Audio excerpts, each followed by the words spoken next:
This week on I Watched This as an Adult, I review the Marvel Halloween Special Werewolf by Night. And also I review the 1992 horror comedy Buffy the Vampire Slayer. Hey there, I'm Jim. And I'm Matt. I'm Dusty. From Dad's Doing Nerd Shit. A podcast on the Fandom Limb Media Network.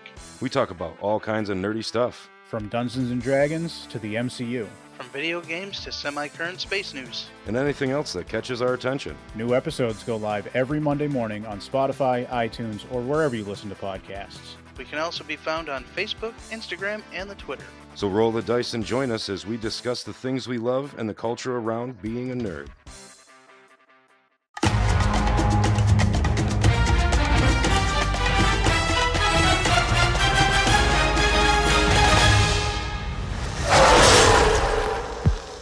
This Halloween, you can't escape the shock, the terror of Werewolf by Night. Tonight, it is every hunter for themselves. Good luck.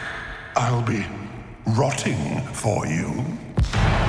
But one of you is a monster, masquerading as one of our own.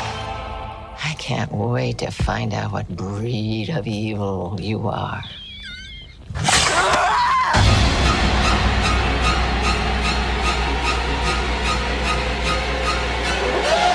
You'll wanna see this, darling. Please don't do this. Death is coming for you!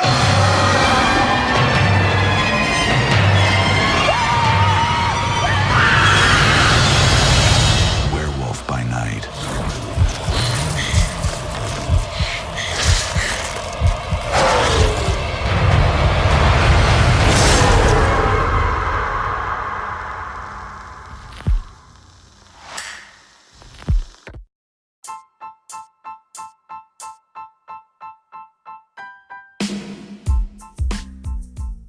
Hello and welcome to episode 120 of I Watched This as an Adult Movie Reviews. I'm your host, Mikkel Ford.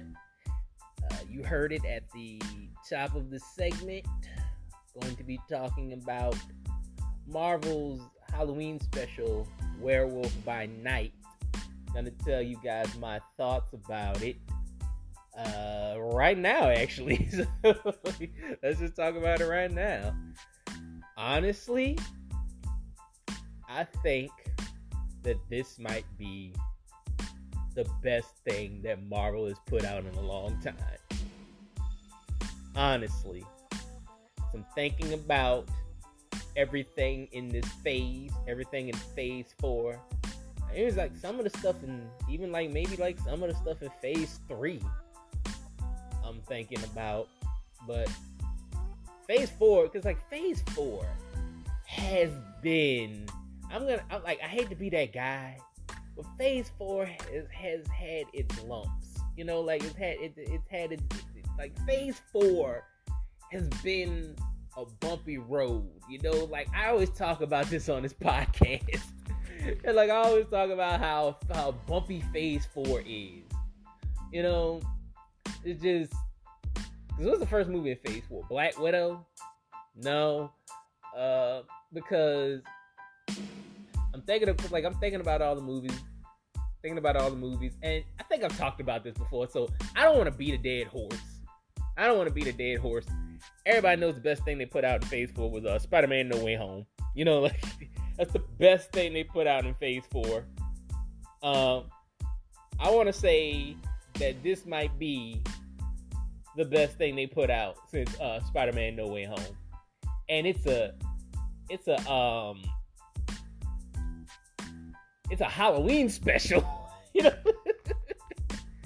And like it's kind of sad when a Halloween special is better than some of your movies.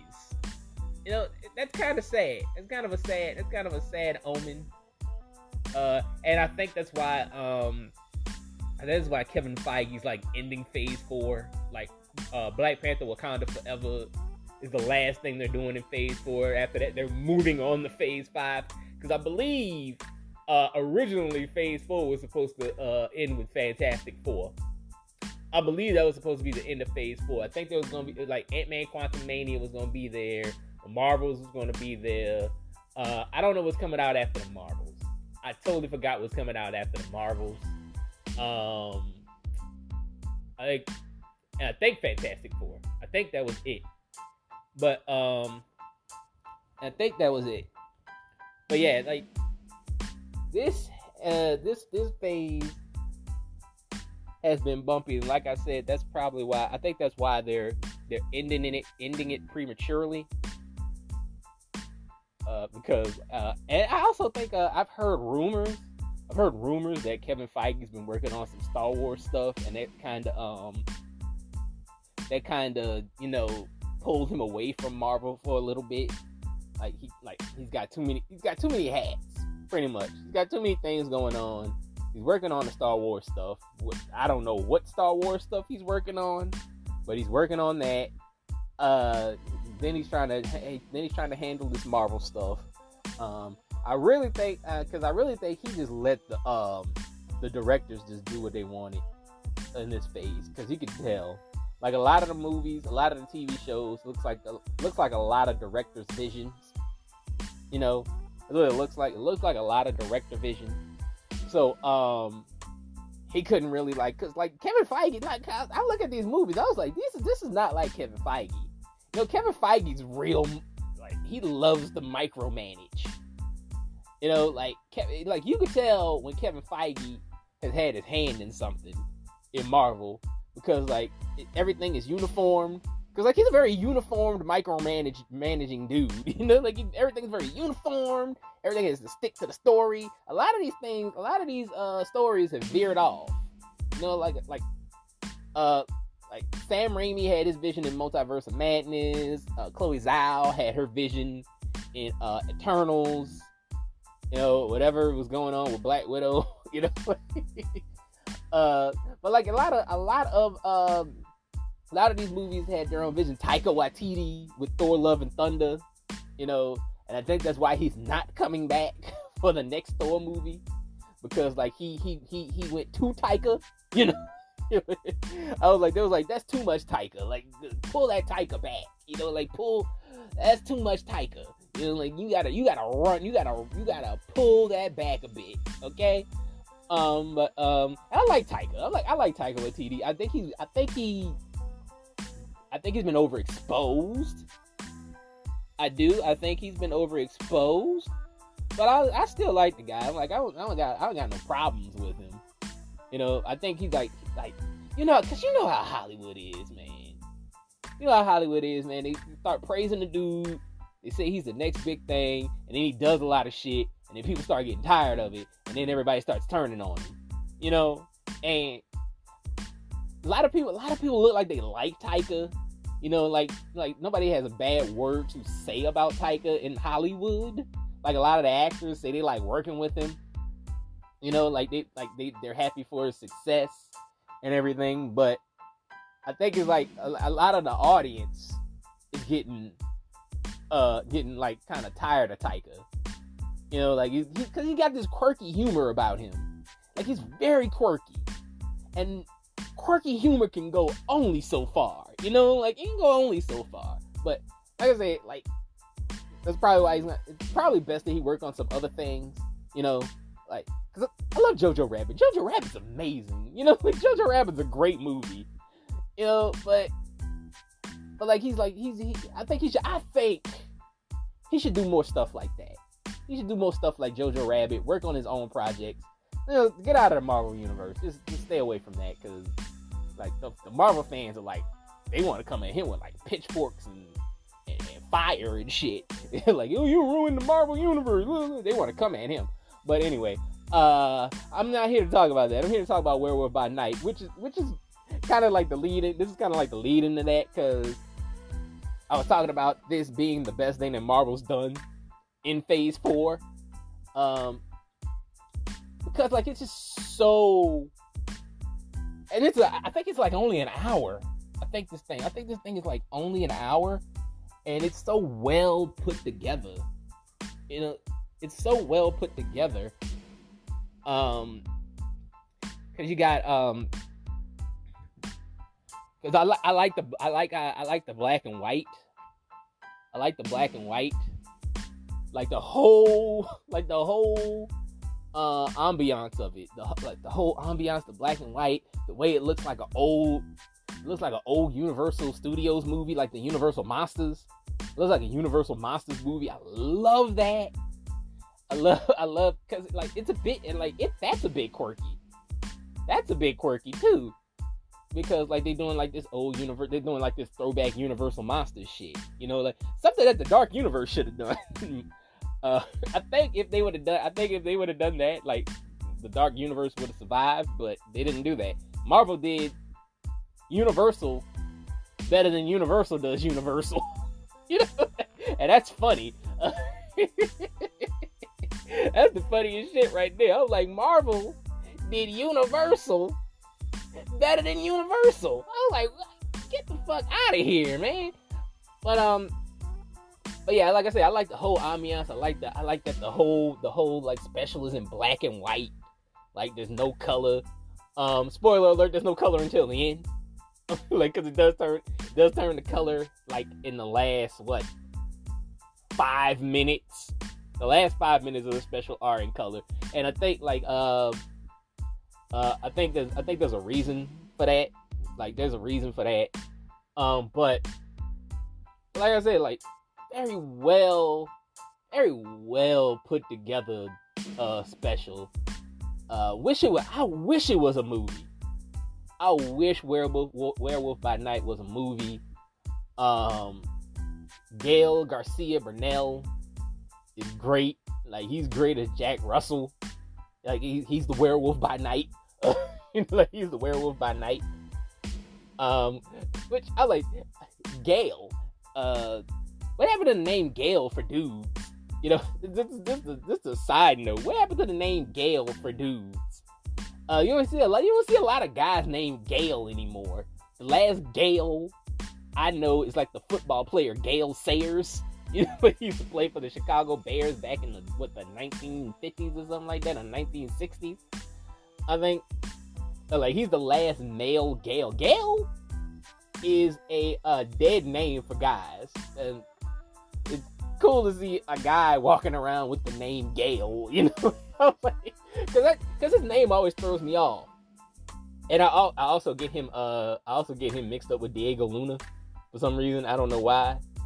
Cause it's like him, Diego Luna, and Oscar Isaac for some reason. I don't know, because they're all. I don't want it to be because they're all Latino. I don't want it to be that, because they're all great. They're all great actors, man. Like Diego Luna's a great actor. Like Oscar Isaac is an amazing actor. This guy, I haven't seen much of Gael Garcia Bernal, but. You know, like whatever I've seen him in, like I think he was in wasn't he in that movie with Will Ferrell? Like that movie, like he was like doing like it was like kind of being like a telenovela. If anybody can remember the name of that, I actually like that movie with Will Ferrell. Where, like he was like playing like I think he was playing like a sheriff. If anybody remembers that movie, if you remember that movie, like put it in the Apple comments. If you're listening to this on Apple Podcasts. Put it in the Apple comments. If you remember that movie, let me know. Give me a 5-star rating. If you don't, while you're at it over there too. It's just I can't. But like, yeah, he's good in this. I'm just gonna be like, he's good in this. Gael Garcia Bernal. Trying to think of there's a bunch of other characters in here. Like there's like a big Scottish guy in here, and I'm like, that guy's fucking dead. Like there's a lot of characters in here. I was looking at, I'm like, that guy's dead. There's an Asian dude, like the Asian sword karate guy. He always dies. You know, I'm sorry. Like if you remember Donnie Yen in Blade 2, he was like the sword karate guy in the group when like they was like fighting the Ravagers and all that shit. When they were fighting them, and he died like a horrible death, you know. I was looking at that guy. I was like, oh, that guy, like he's the Asian badass guy with the swords and shit. I was like, that dude is not going to last. It's also played by the guy from The Perfect Score, which is a movie that I reviewed like a year ago. He's in this movie. It's the stoner Asian guy from The Perfect Score. He's playing the badass Asian guy. And then there's like some ghoulish looking woman who doesn't talk. That woman doesn't have any lines. I just noticed that shit. I just noticed that woman has no lines. She's just there sitting in the background. Everybody else has lines. Everybody else in the movie, or everybody else in the Halloween special, sorry. I wish it was a movie. Everyone else in the Halloween special has lines except for her. She's like this tall white lady, and like she's got like blonde hair. I'm trying to remember. I think she has blonde hair, and she's like really ghoulish looking in the face. I think they did that on purpose for the effect, because it's supposed to have this horror element to it. But she has like this really ghoulish face, and she doesn't say anything. Like, she doesn't say a word. And then there's like this black guy. There's this black guy who looks like a mixture between Chris Tucker, Kevin Hart, and Chadwick Boseman. Cause like there's some certain angles where he looks like Chris Tucker. Then there's certain angles where he looks like Kevin Hart. And then there's like certain angles where he looks like Chadwick Boseman. And like I was just like, hey man, they should have picked that dude to be T'Challa. I was like talking about T'Challa, cause he's even like dressed like T'Challa. You know how T'Challa's dressing like his Wakandan garb and shit like that. I was like, he looks like he could be T'Challa. I was like, they totally passed up a perfectly good T'Challa, and they just threw this guy in like Werewolf by Night. You know what's funny? He probably auditioned for T'Challa and didn't get the role, and it was like, you could be in Werewolf by Night. And he's like, oh fuck it, all right, you know. But yeah, man, like he lives long, surprisingly, because like the whole premise of the Halloween special is about the Bloodstone family. I don't know too much about the Bloodstone family in the Marvel comics, because like a lot of the horror stuff I didn't really fuck with in Marvel. I kind of brushed up on a little bit of it just to get ready to watch Werewolf by Night, so I know what the fuck I'm watching. But like I really don't really mess with that too much. Like, Werewolf by Night was never my favorite character. You know, I've heard about him, and I've heard him name dropped and shit like that in other Marvel comics, but I've never really, you know, I never really fuck with Werewolf by Night like that, really. But yeah, like, it's about the Bloodstone family. I think it's like Ulysses Bloodstone. Ulysses Bloodstone died, and he has to pass down the Bloodstone. Like, it's like this orb. It's like this like necklace with like this like gem in it, and I guess it detects monsters or something like that. Like, cause like I think like he was a monster hunter. Like, the whole family, they're monster hunters. So he's got to pass the Bloodstone down, and like all these monster hunters have come from far and wide to possess this Bloodstone. They want the Bloodstone, but the thing that they have to do is they have to fight to the death for it. Is what they have to do. So a bit of it. So it's kind of like the Universal Studios monster movies mixed with like Hunger Games or like Battle Royale. More Battle Royale, you know, more like that. Like, cause they gotta kill each other. You know, they gotta kill each other, and whoever lives gets the Bloodstone. And then they hooked it on a monster. They gotta kill the monster to get the Bloodstone also. So like, if they gotta kill each other, then kill a monster, then get the Bloodstone. And then if you do all of that, you are the I guess, perennial monster hunter. I guess you're the best monster hunter. Cause like they brag about their kills. Like, oh, I got 40 kills. You know, I got 30 kills. I got 50 kills and all this shit. And I think like Jack Russell has like 140 kills or something like that. And like all the other monster hunters, they're like 140. They were like impressed by that, you know. So but yeah, so like they gotta go and get the Bloodstone. One of the monster hunters is Ulysses Bloodstone's daughter, Elsa Bloodstone, who's played by Julia Donnelly. I believe that's her name, Julia Donnelly. I gotta give it to Marvel, man. I tell you, boy, Marvel love they basic white women. You know, I'm just gonna say it. So I was looking at her because I've seen what the comic book character looks like. I saw what Elsa Bloodstone looks like in the comics, and I'm like, I see this girl. I'm like, you don't look nothing like the comic book character, because this girl is like, she's got this fiery red hair. She's all busty. You know, like she looked like anybody remember Battle Chasers?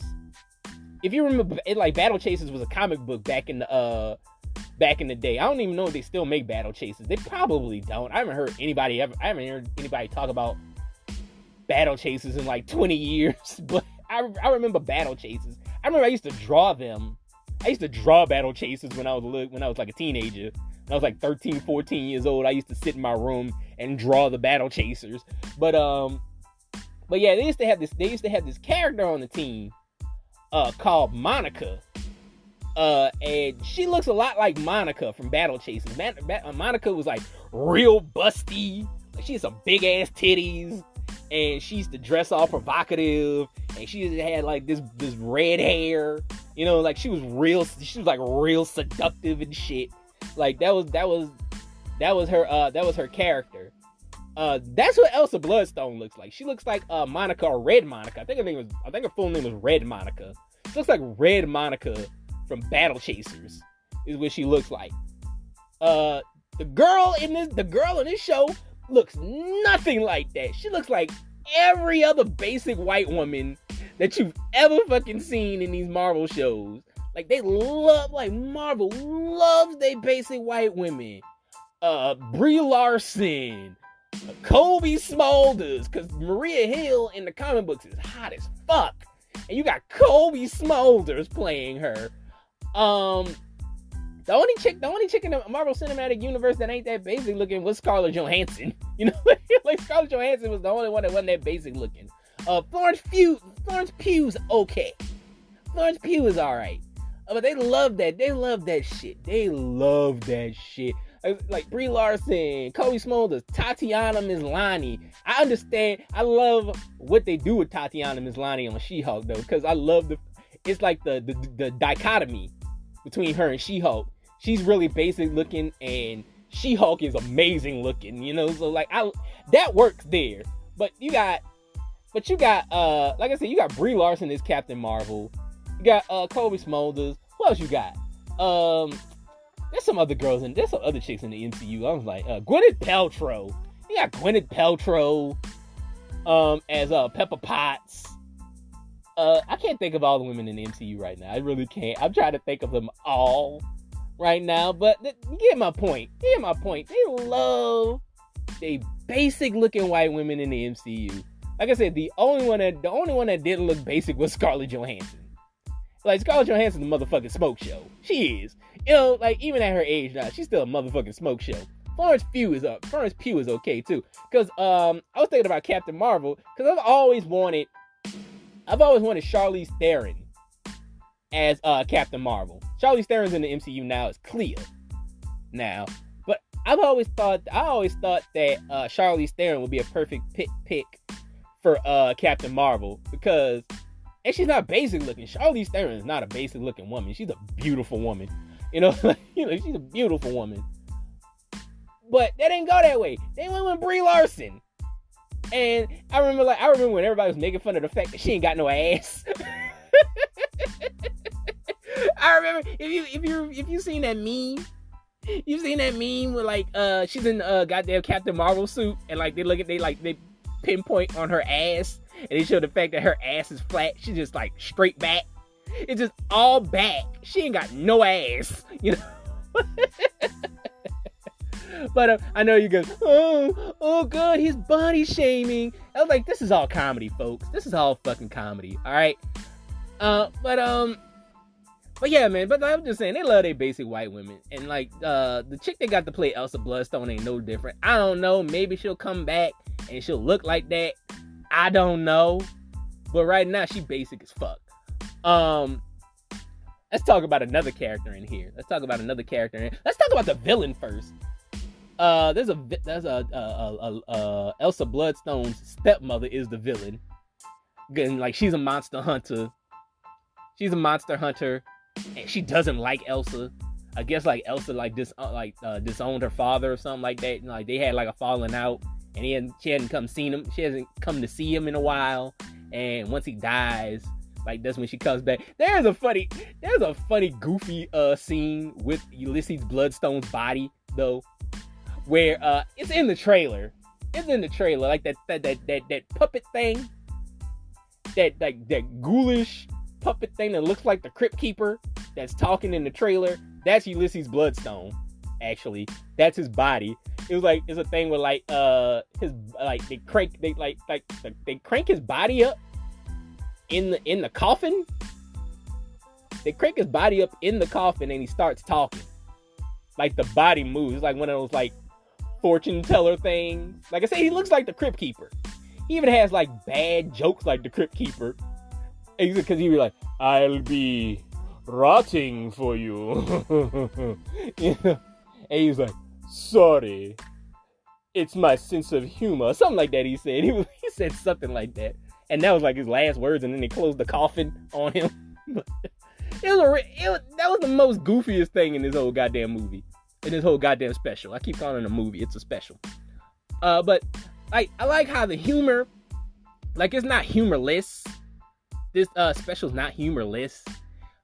There is some humor, but like it's like just like subtle humor. I like it. Cause like surprisingly, the most humorous thing in this whole special is Man Thing.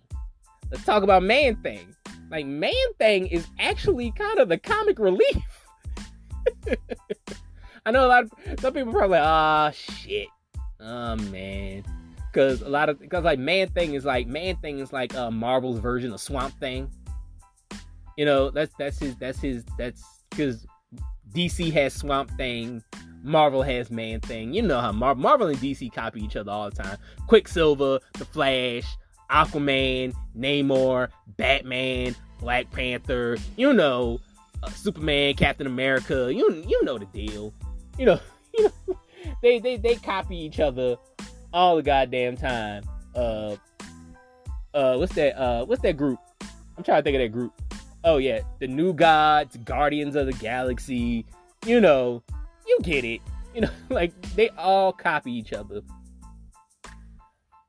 Like you get the deal. But yeah, Man Thing is actually pretty funny in this actually, and it doesn't kill. The thing about it, like it doesn't kill his intimidation factor. He's funny, but it doesn't kill his intimidation factor. Because like when you piss him off, it's on. He's going to fuck you up really bad. Like, he is going to fuck you up really bad. Because like there's people in this movie, there's people in this special that die horrible deaths at the hands of the Man Thing. I'm like, oh my god. I'm like, it is so fucking gruesome. But he's cute. It's the thing, they made him so cute and adorable and funny, but he will fuck you up. He will, like, he took a guy's fucking head off. Like he took a dude's fucking head off in his special. And he goes back to just being like this adorable, whimsical, cute creature. You know? Like, I just saw you take a guy's fucking head off. He took this guy's fucking head and like kind of like fucking ripped it off, and then like the rest of his body just melted. Like, what the fuck? It's crazy. And him and Jack Russell are like friends. Cause like he went to go find Jack Russell, and like you see his hand come out of a bush or something like that. Jack Russell gets startled a little bit, like, oh, he's like, oh, hey guy, how you doing? And then like Man-Thing's in the bush, he's like, and you know, like, and they're just talking and shit. But yeah, Man-Thing's actually cool. I would love to see more Man-Thing. A Man-Thing I would love to see more of. I think they got a good thing going with Man-Thing. Like he might get his own show. Who knows? But I think but overall, like the Werewolf by Night, Jack Russell finally turns into the Werewolf by Night. You don't get to, cause like you really don't get to see a lot of the werewolf. The werewolf don't come until like much later in the special. Like Jack turns into the werewolf, and then he starts fucking people up too. I got to say this, man. For anybody who is skeptical about a PG-13 Blade, for anybody that's skeptical about a PG-13 Punisher, for anybody who's skeptical about a PG-13 Daredevil, Werewolf by Night will change your fucking mind about that, because they do not skimp on the fucking violence and gore in this whole fucking special. Like this is probably the most fucking gory thing that the MCU has ever done. This is the most gory thing that the MCU has ever, like, cause like there's blood, there's guts. You see, like I said, fucking Man-Thing rips a guy's fucking head off. Man-Thing rips a dude's fucking head off, and his body fucking melts.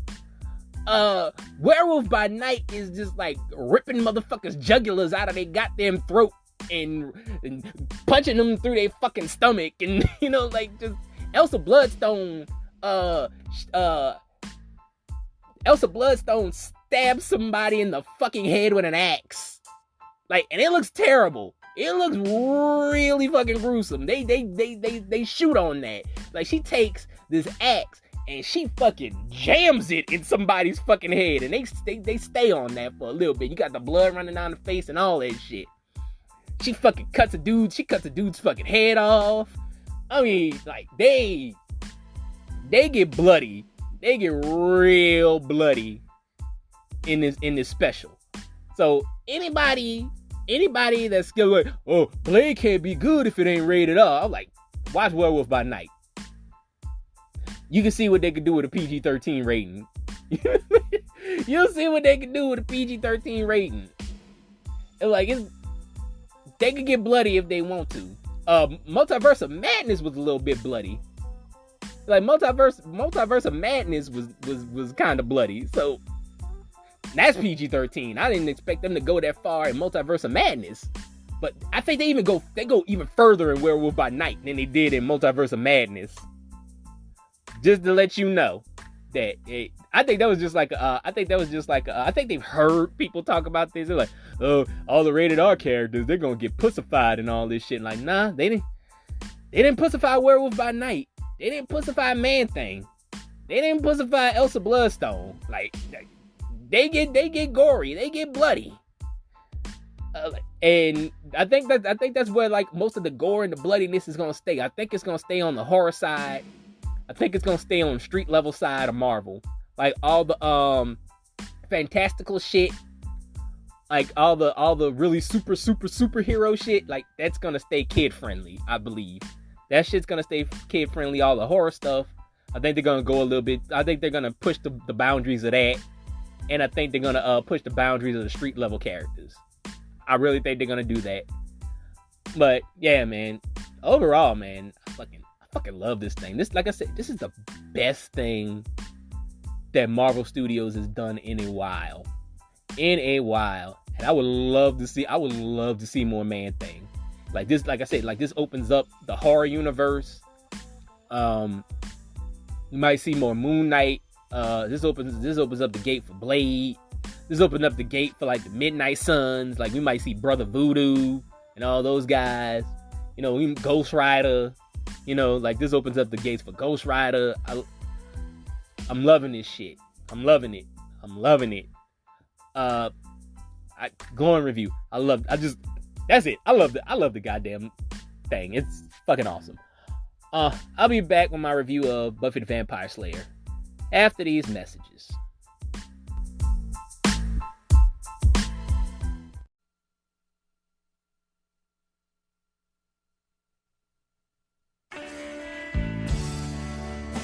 I just met this girl named Buffy. I'm Pike. Pike isn't a name, it's a fish. I liked her even though she seemed kind of flaky. But as it turns out... You have been chosen, Buffy. To do what? To stop the vampires. Does Elvis talk to you? And things started getting weird around here. Are we having a nightmare? You threw a knife at my head. And you caught it. She was the one person I could really count on. Kill him a lot. Hi. Hi. What are you doing here? What am I doing here? I'm saving your butt. That is a bad guy. Can we go, please? The Slayer is unmasked. Let's finish it. I think this relationship has potential. Hi. How's it going? You're obviously having a bad hair day. If she can just get rid of those other guys in her life. Stab him in the heart. Christy Swanson. I am so sure. Donald Sutherland. Paul Rubens. With Rutger Hauer and Luke Perry. Buffy, you're not like other girls. Yes, I am. Buffy, the Vampire Slayer. I didn't even break a nail. Directed by Fran Rubel Kazooie.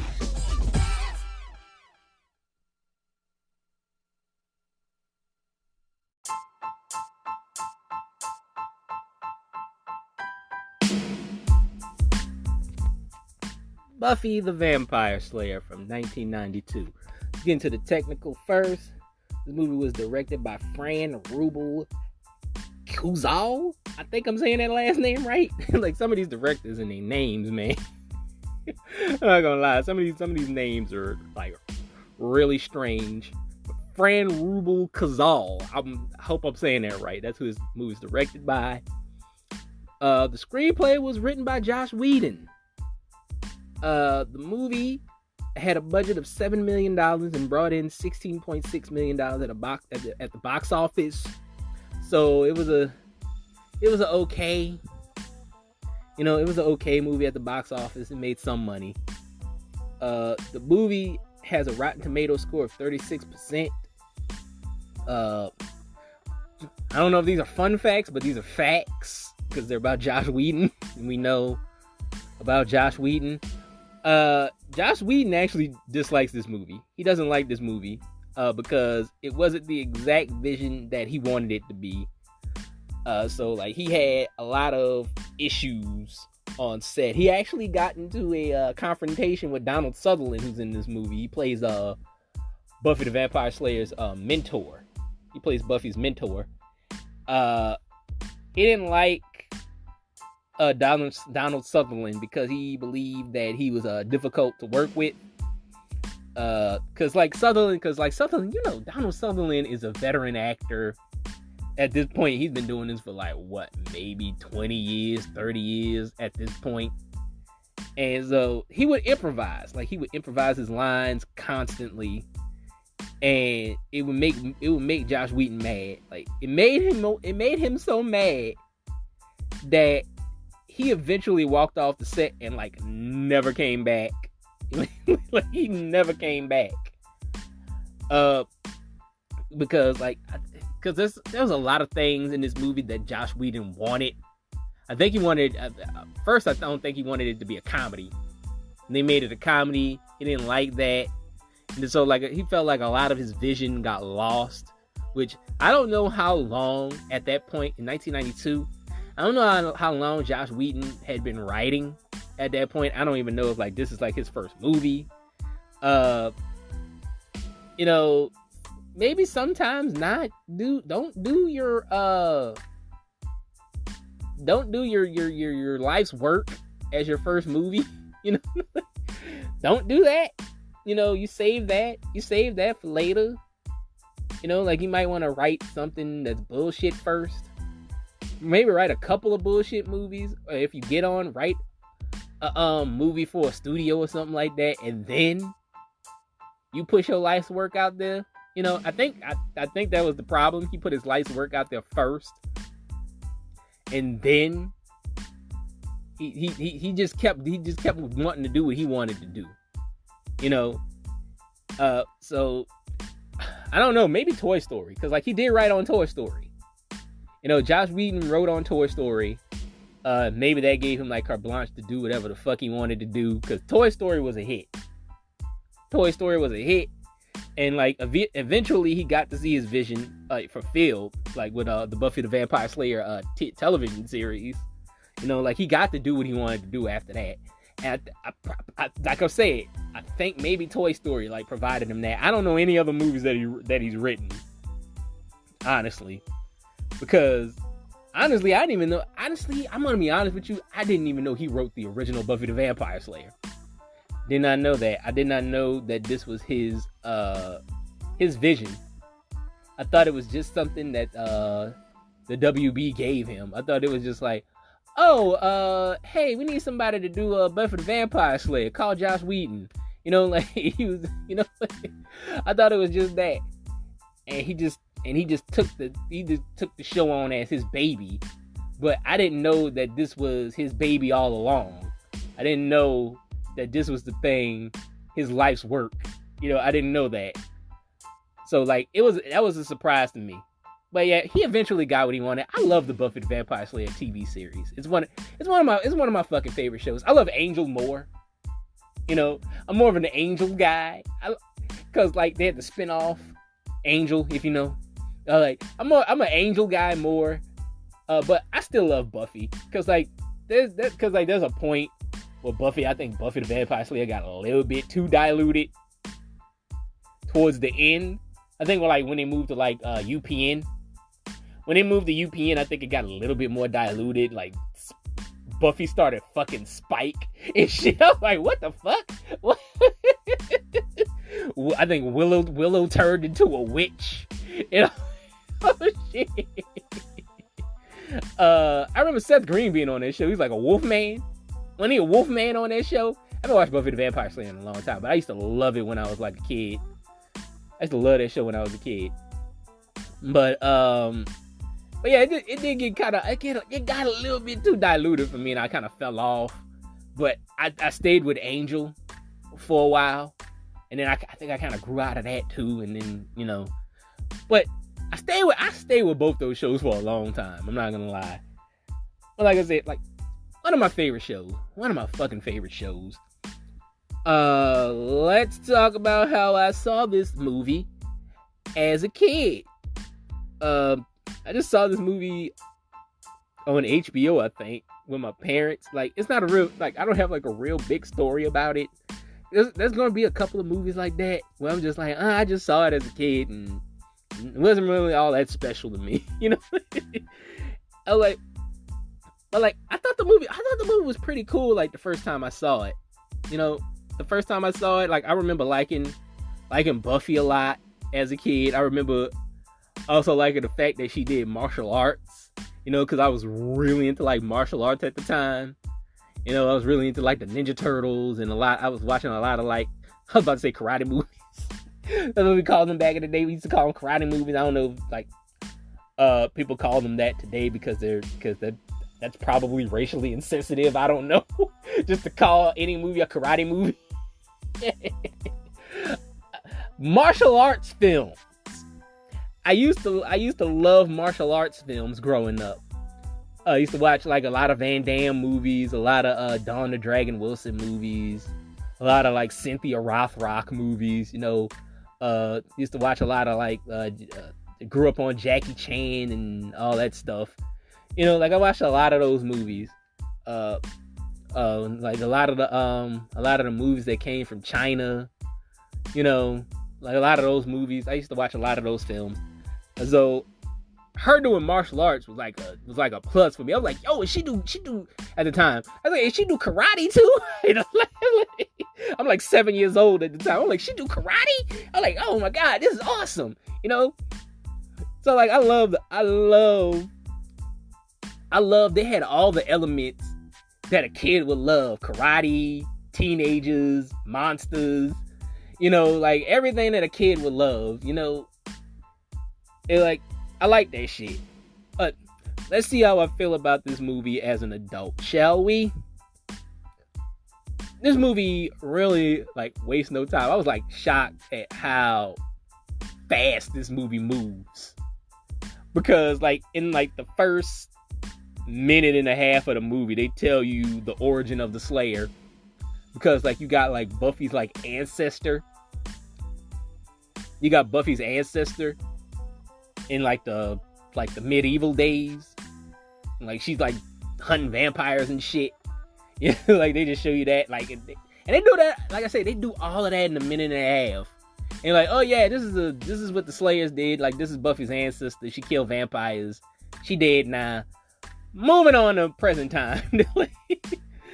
They're like, then they just move on to present times. Like, this movie is like very, very early 90s. And I'm not gonna lie, like, it made me so nostalgic for the early 90s. Like, I have a very, very soft spot for the early 90s. Like, I think it was like, because it was just an innocent time for me, you know. Like, I guess probably because I was a little kid then, you know. Like, I was like, in 1992 I was like 7, you know. Like, I was like 7 years old. But I love everything about the early 90s. I love the music, I love the fashion, I love the TV shows, just like everything. It was just a fun time, the early 90s. Like, it was just so fun and like just so fucking like carefree to me. Like, that's what it seemed like. Like I said, maybe because I was a little kid, I don't know, but like, it just seemed like such a carefree time. Like the 90s were pretty carefree. It was like there were issues, there were problems, things happened in the world, but like, it was never really a big fucking deal, you know. Never really a big fucking deal. Like, we had things, like we had like the Oklahoma City bombing. You had the war in the Desert Storm War. I think that was in Iraq.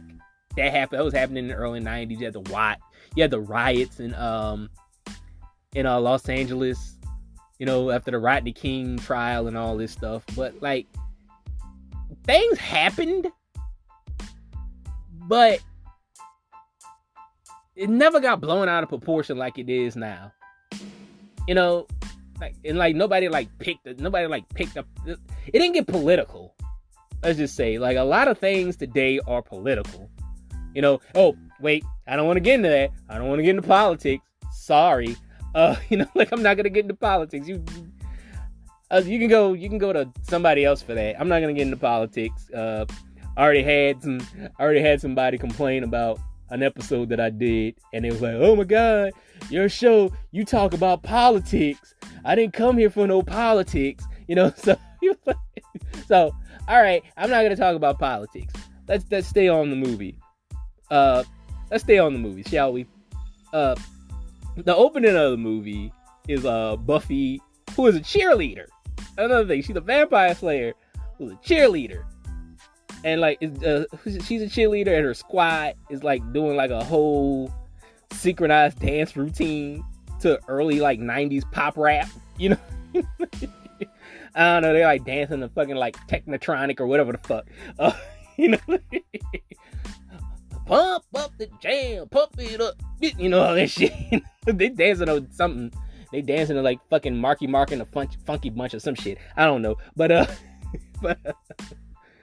yeah, Buffy has a group of friends, like, and they're like all really Valley girlish. Like, one of her friends is actually a pre-Next Karate Kid, Academy Award winning Hilary Swank, 2-time Academy Award winning Hilary Swank. They love to remind you of that. I saw something that Hilary Swank is going to be. I saw a commercial for something that Hilary Swank is going to be in soon, and they put that up there. They're like, 2-time Academy Award winner Hilary Swank. I was like, they love to remind you of that. But yeah, she's in here. Like, Buffy even has like a token black friend, you know. That girl looks familiar to me. I seen her in like some like black movie. She played, I don't know, she was in that movie. That's probably a movie I'm gonna do. It's a very obscure movie. I don't know if I want to do that movie, but there was a movie that came out around that time. It was called Living Large, and it starred the guy from Living Single, like the dark-skinned guy from Living Single, the guy that played Kyle. It starred the guy that played Kyle from Living Single, and it was kind of like an updated version of the Watermelon Man. I'm probably talking like just gibberish to you guys right now about this. Like, it starred this guy. It starred I forgot the guy's name, but like it was a movie from like the 70s, I think. The Watermelon Man came out in the 70s, and it was supposed to be, it was a white guy. It was like a black guy in whiteface. It was a black guy in whiteface pretending to be a white guy, and then one day he woke up black, and that was the name of the movie. The name of the movie is called Watermelon Man. So like Living Large was like an updated 90s version of the Watermelon Man, and it starred Kyle from Living Single. And the thing was, he was trying to be a TV news reporter, and he started losing his identity in order to go up the ranks at the news station to be he wanted to be an anchor. And so he actually started turning white. And they had him in like white makeup and shit. And they had him doing whiteface. And I think that girl, the black girl, is in Buffy the Vampire Slayer. It all comes full circle, people. Like, I know you guys are like, what the fuck is he talking about? But it all comes full circle, people. But the girl, I think the girl that's in Buffy the Vampire Slayer, I think she plays his girlfriend in that movie. I think that's where I saw her. I think that's where that girl comes from. But yeah, man, like all her friends like got these Valley Girl accents. And it's like really annoying. Like they sound like they choked on a dick. You know, all of them like, oh my god, you're going on a party. I mean, it's gonna be so awesome. I mean, like Brad's gonna be there. I mean, he's so hot. He's the hottest guy in school. You know, like they all sound like that. And like even the black girl sounds like that. I was like, and even like in like 1992, you're like, girl, you don't sound like that. You know? It was like I always thought that about girls that sound like that. I always thought that they sound like they like just fucking gagging on a dick, you know? For some reason, just gag. You're like, oh my god, really? It's just so gross, you know, something like that. That's what they sound like to me. I totally forgot Luke Perry was in this movie. Cause like he's on the poster. Cause like when I went to go look at, cause like I was like, when I was thinking about this movie, I was like, oh shit, I was like, I gotta do Buffy the Vampire Slayer, cause I'm playing these things out like a year in advance. Okay, I'm telling you guys how the sausage is made. I'm playing these movies out a year in advance. I have like a list of movies that I want to do, so I just don't do random shit, you know. So, and just be like, oh man, I don't know if I want to do that, you know. So I don't do random shit. I plan it out, you know, all this shit. So I went to go. I'm like, oh man, I gotta do Buffy the Vampire Slayer this week. So I went to go look up Buffy the Vampire Slayer. Luke Perry's on the poster. I was like, holy shit, I forgot that Luke Perry's in this movie. I totally forgot that Luke Perry was in this movie. Like, and this is like Luke Perry, like 2 years into Beverly Hills 90210. So he like super hot in these streets. You know, he's super hot in these streets. Like, a lot of people don't know how popular Luke Perry was in the early 90s. Like you can name like a popular young male actor that's out right now, and like I guarantee you, like Luke Perry was like more popular than him. All right. The closest I could think of, like, think of like Zac Efron in his heyday. You know, like the High School Musical shit, and they was just putting him in everything. Probably. That's Luke Perry. Luke Perry was in fucking everything. Like you couldn't get away from Luke Perry. They had Luke Perry fever in the early 90s. Like that dude was fucking everywhere. I think it was because like he was supposed to be like the second coming of James Dean. You know, like, and that's why Hollywood was like so enamored with him. You know, like they was so enamored with him because they thought they found like the next James Dean. You know, because like he even kind of like he's got this look about him. You know, he even kind of looks like James Dean, the 50s actor, not the porn star.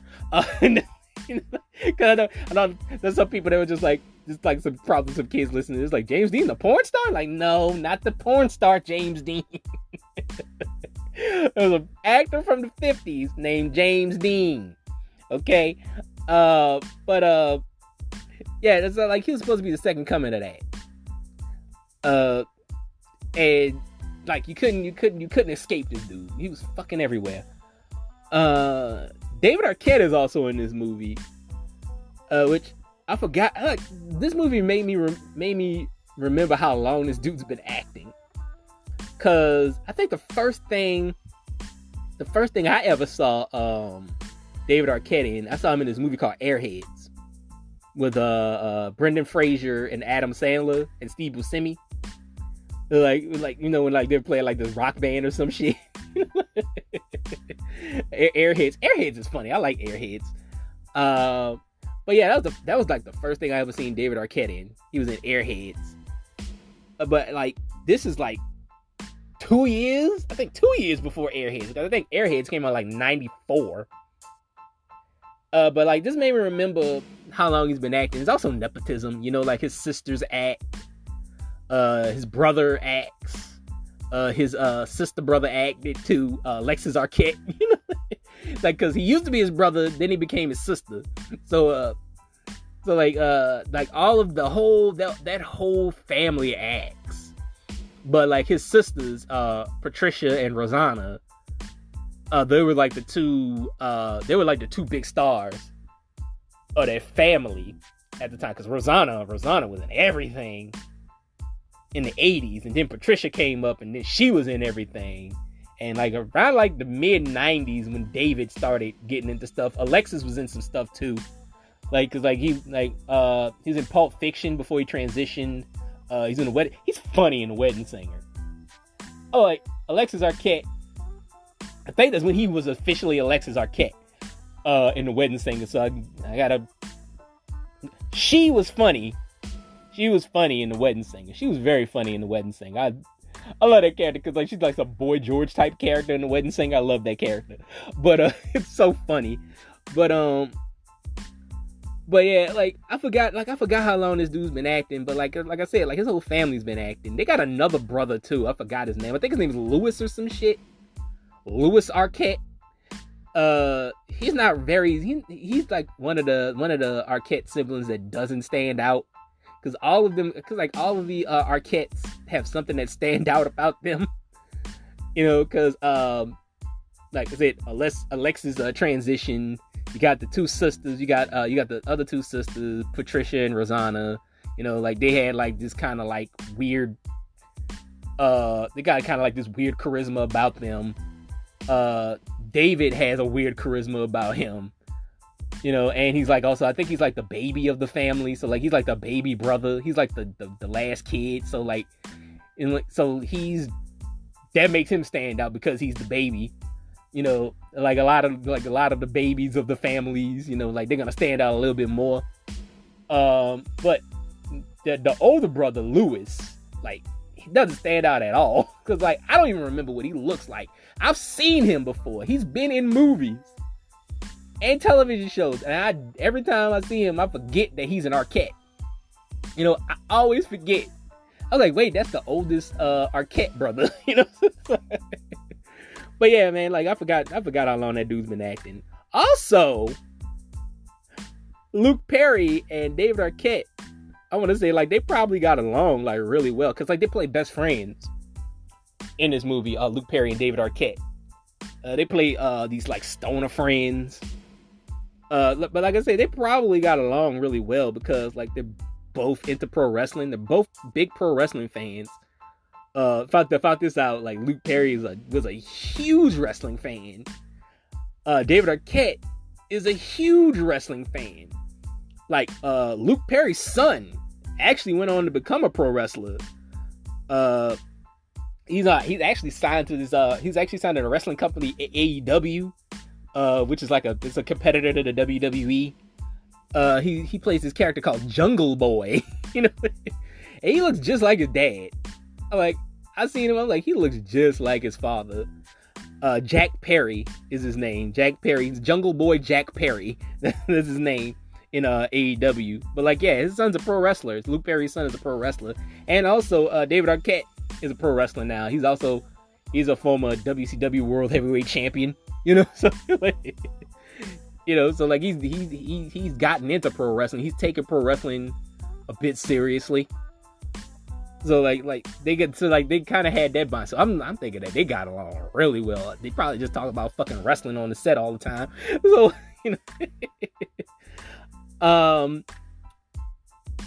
we get Rutger Hauer and Paul Rubens as the main vampire villains. I remember seeing this movie as a kid, and even as a kid, I was thinking like it was like real cool to see Paul Rubens like step away from the Pee Wee Herman persona and play something different. Like it was because like I don't think I've ever because like I grew up with him as Pee Wee Herman. I used to watch Pee Wee Herman when I was a little kid. I used to love Pee Wee's Big Adventure. I used to love the Pee Wee Herman show. Pee Wee's Playhouse, like it's called Pee Wee's Playhouse. I used to love Pee Wee's Playhouse. I used to wake up every Saturday morning at like 7 a.m. to watch fucking Pee Wee's Playhouse. You had Lawrence Fishburne was on there as Cowboy Curtis. You had the King of Cartoons, who's actually Blackula, if you want to talk about vampires. The King of Cartoons was the dude that played Blackula. And now, on with the cartoons. Some shit like that. I mean, it's something like that. I can't remember verbatim. But, but he was that dude. I used to wake up and watch. I used to watch Pee Wee's Playhouse all the time. Cherry. The talking fucking chair. The talking like lazy boy chair. Like I used to love that. But yeah, it was cool to see him step away from playing Pee Wee Herman and playing something different. I think this movie happened like right after the whole porn theater thing too. I think he looked like exactly what he looked like in this movie. Like he had like the long hair and the beard. Because if you remember the Pee Wee Herman, I call him Pee Wee Herman now. If you remember the Paul Rubens mugshot, he had like a beard and long hair. If you remember that. And I remember being like a kid. I think I was like 6 years old. I remember seeing that on the news, and it was jarring to me to see him like that. It's like when you go to like Walt Disney World or something like that. It's like when you go to Disney World and like Mickey Mouse takes off his head, and you just find out it's some dude, Or you sit on Santa Claus's lap and you just like yank his beard off and you find out it's just some dude, That's what I felt. That's how I felt about seeing Pee Wee Herman looking like that, at 6 years old. I was like, oh my God. I was like, Pee Wee Herman's not real, That's how I felt though. But yeah, this is right after the porn theater thing, which I'm in a roundabout way as an adult now. I'm like, why did he get arrested for that? Like, why did he? And everybody made him feel like he was public enemy number one because this motherfucker wanted to jerk off in a movie theater. It's a porn theater. Like, that's his fucking business. That's his business. Like, what's he supposed to be doing in there? Like, he's supposed to be watching the movie? He's supposed to be watching a fucking movie? He's just like, oh, I love the cinematography of this movie. He's supposed to be, I love the cinematography of this movie. It's like, no, he's supposed to take his dick out and beat off. That's what the fuck he's supposed to do. He's there. It's porno, god damn it. I also thought that he should have like invested in a VCR probably. You know, maybe invest in a VCR. You know, because you know, it was like 1991 when he got caught. VHS is a thing. Porn VHS was a thing in like the early 80s. You know, that's the reason that VHS won over Betamax, because Betamax didn't show porn. So, you know, and porn, whatever technology shows porn, that's the technology that's going to shine through. Okay, so VHS won because they show porno on there. He should have invested in a VCR, man. Like, you got all that Pee Wee Herman money. Like, go beat off at home. You know, I mean, like, that's his business. If he wanted to take his dick out and beat off in a cinema, in a porn theater, it's porno. I'm pretty sure there was other dudes in there beating their dicks too. You know, I'm pretty sure there was other dudes in there beating their dicks off in the porn theater. Who caught him? Who the fuck caught him? Like, that's the weird part of it. Who fucking caught him beating his dick? Who looked over the seat to catch Pee Wee Herman with his dick out, just fucking going at it, beating it off? Who looked at that? Who the fuck did it? And it was just like, hey, they went to who they have to go to? Did they have to go to the usher? Do porn theaters have ushers? Do porn theaters have ushers? Because, like, who do you complain to? You're like, hey, that guy's in there beating his dick, and like, it's kind of ruining the movie for me, you know. I'm trying to watch the cinematography up here. I'm like, I like that angle that she's getting when she's getting hit from the back. You know, that's a nice shot right there. It's fantastic. You know, like Scorsese should have made it. You know, Spielberg, Stanley Kubrick. You know, like it's art. It's fantastic. And this guy in here is in here jerking off, ruining the movie. You know, call the police. Like, that's what he's there for. He's there to beat his dick. All right. I'm like, leave that man alone. But anyway, it was cool to see him play something different. Okay, it was cool there. I was talking about Luke Perry and David Arquette's characters. They're pretty much burnout, like, you know, the typical movie burnout shit. They don't go to, I guess they don't go to school. I'll talk about that later. I'll talk about Luke Perry's age, because I'm confused about his age in this movie. They just hang out around California. Ain't they in Los Angeles? They just hang out around Los Angeles and just do burnout shit. You know, like, that's what they do. David Arquette gets bit by Paul Rubens' character. Donald Sutherland. This is funny. Donald Sutherland, because, like I said, he plays Buffy's mentor. Like, he actually saw David Arquette's character get bit, and like, he doesn't do a damn thing about it. Which is so fucking hilarious, because like, he's just so fucking nonchalant about it, because like, I think like Luke Perry's character like passes out on the ground, because I guess they were like getting drunk and shit. They were getting drunk and high and shit, and then Luke Perry's like character just passes out on the ground, and then like Paul Rubens grabs David Arquette's character and bites the fuck out of him and grabs and drags him off. But Donald Sutherland comes in with his car, and like, he sees the shit happen. He's like, "That ain't my problem." And you know, he's just so. That's the funniest part about it. He's just so fucking nonchalant about the shit. He's like, "Fuck it," you know. Let's talk about Christy Swanson as Buffy. All I can say about her, man, because you notice I haven't talked about Buffy like this whole time yet, because all I can say about Buffy, all I can say about Christy Swanson as Buffy is She would have been a great Power Ranger. Let's just say that. She would have been a great Power Ranger. Like, her acting is Power Ranger acting. And I love the Power Rangers. You know, like, I'm not shitting on the Power Rangers. Like, I love how goofy and campy. I love, that's the charm. That's the appeal of Power Rangers. I love it. But I think she would have been a great Power Ranger. She would have been a great Pink Ranger. Like, if they didn't cast Amy Jo Johnson as Kimberly, she would have been a great Kimberly. Like, that's pretty much all I have to say about that. She's not a good actress. I've never thought that Kristy Swanson was a good actress. And they've tried so many times with her. You know, they've tried so many times to try to get Kristy Swanson over. They really have. And nothing works. Like, that's pretty much all I have to say about her. You know, like, she's pretty. You know, she's a pretty girl. And, like, her stunt actress does a good job with the stunts. You know, like, that's it. Like, it's Power Rangers. Like a lot of this movie reminds me of Power Rangers, actually.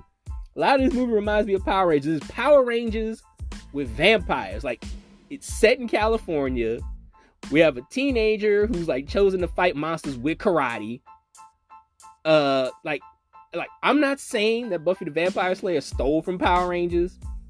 Because, like, they came out at around the same fucking time. Like, I can't actually prove anything. But, like, they're very similar. They're very similar in presentation.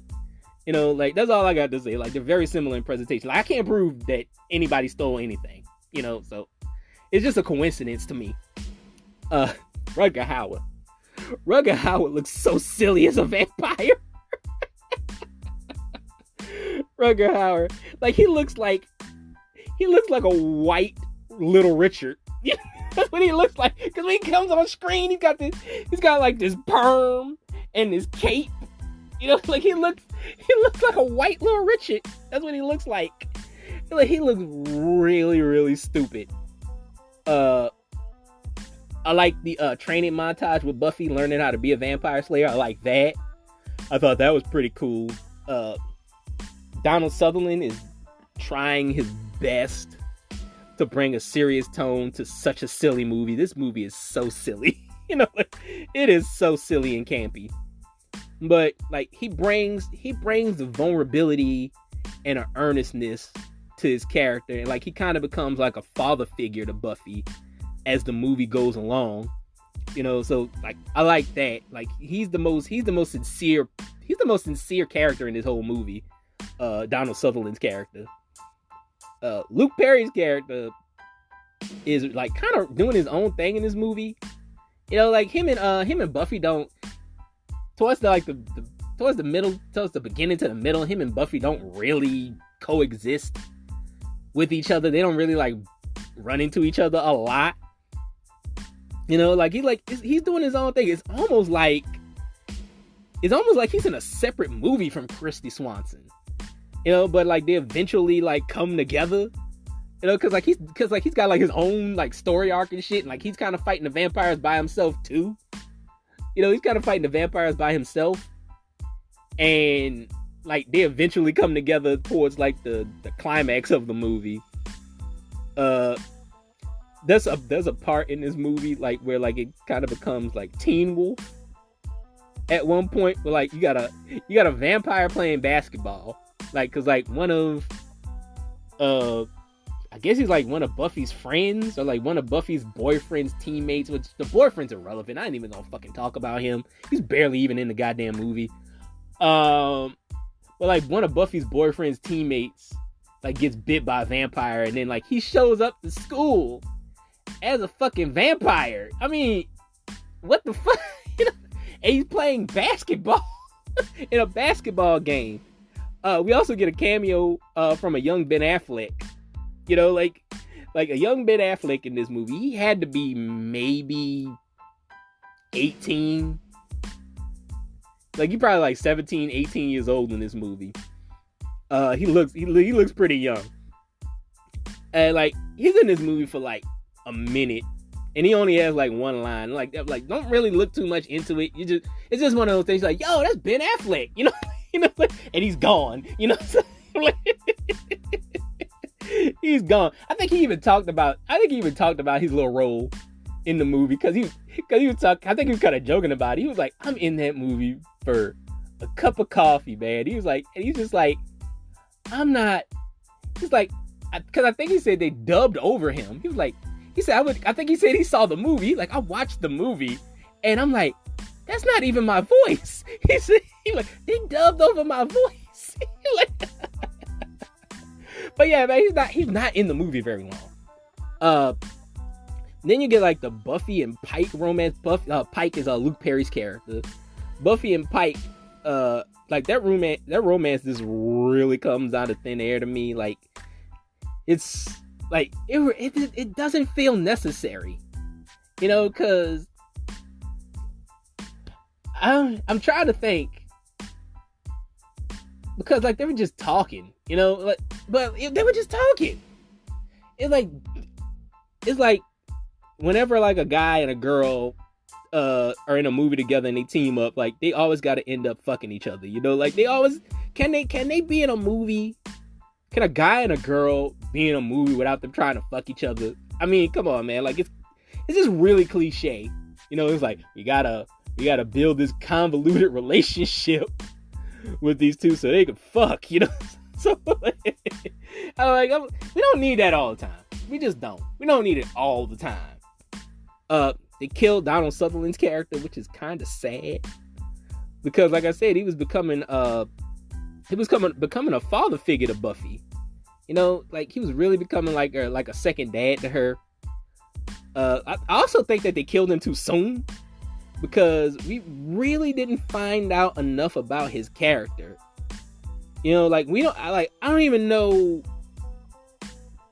how long he's been alive because like he knows everything about the Slayer lineage.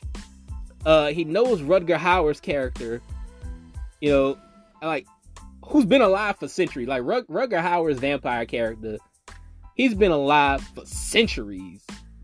So like I'm like, how does he know him? Like, where did he come from? How old is he? Like, did he have a family before he got into the Slayer business? Like we really had a lot more to discover with this character, but they killed him off before we got to know anything about him. I think that was a misstep. I really do. I think that was a misstep. Also another thing is like, how old is Pike? Luke Perry's character, Pike. Like, because he doesn't go to school and he has a job during school hours, but like then Buffy has like this school dance and he shows up to it. Like it's really confusing because like is he a dropout teenager or is he a grown man? Which one is he? Because like that's problematic if he's a grown ass man and she's a fucking teenager. The last half of the movie is nothing spectacular. It's just like Buffy fighting vampires. Like she just doing karate and fucking fighting vampires and shit. Like that's the whole climax of the movie. Rutger Hauer is just having fun, in that villain role because he's not taking this shit seriously at all. Like I said, he's out here like with the cape, looking like Little Richard and shit. Like I said, looking like a white Little Richard. He's like flinging the cape around and shit. He just having fun. Like he's like, I'm just gonna collect this paycheck and have fun, man. Like I ain't even taking this shit seriously. But overall, I think the movie's like good, cheesy fun. Like I feel like everybody in this movie understood what type of movie they're in, and like they were just having fun with it. Like I said, Donald Sutherland brings a bit of a earnestness. He brings a bit of a sincerity to the movie. Like that's a good little nugget in the movie. But yeah, man, like I said, it's not a perfect movie. It has its plot holes, but is it still a movie I would recommend? I mean, like if you're a Buffy fan, if you like the TV show and you want to know where like all these characters come from, you want to know the history of Buffy the Vampire Slayer, it's a good movie to watch. That's because like this is the true beginning of Buffy the Vampire Slayer. If you like the movies, if you like the comic books, because there was some Buffy the Vampire Slayer comic books that came out later, which are really good. But yeah, man, if you love the Buffy lore, if you want to learn more about Buffy and you don't know about this movie, you can watch it. You can watch it. That's all I say. It's good. It's like good little cheesy fun. It's a movie you don't have to take too seriously. I give it a 3 out of 5. Join me next week when I talk about 1998's Idle Hands. Until next time, peace.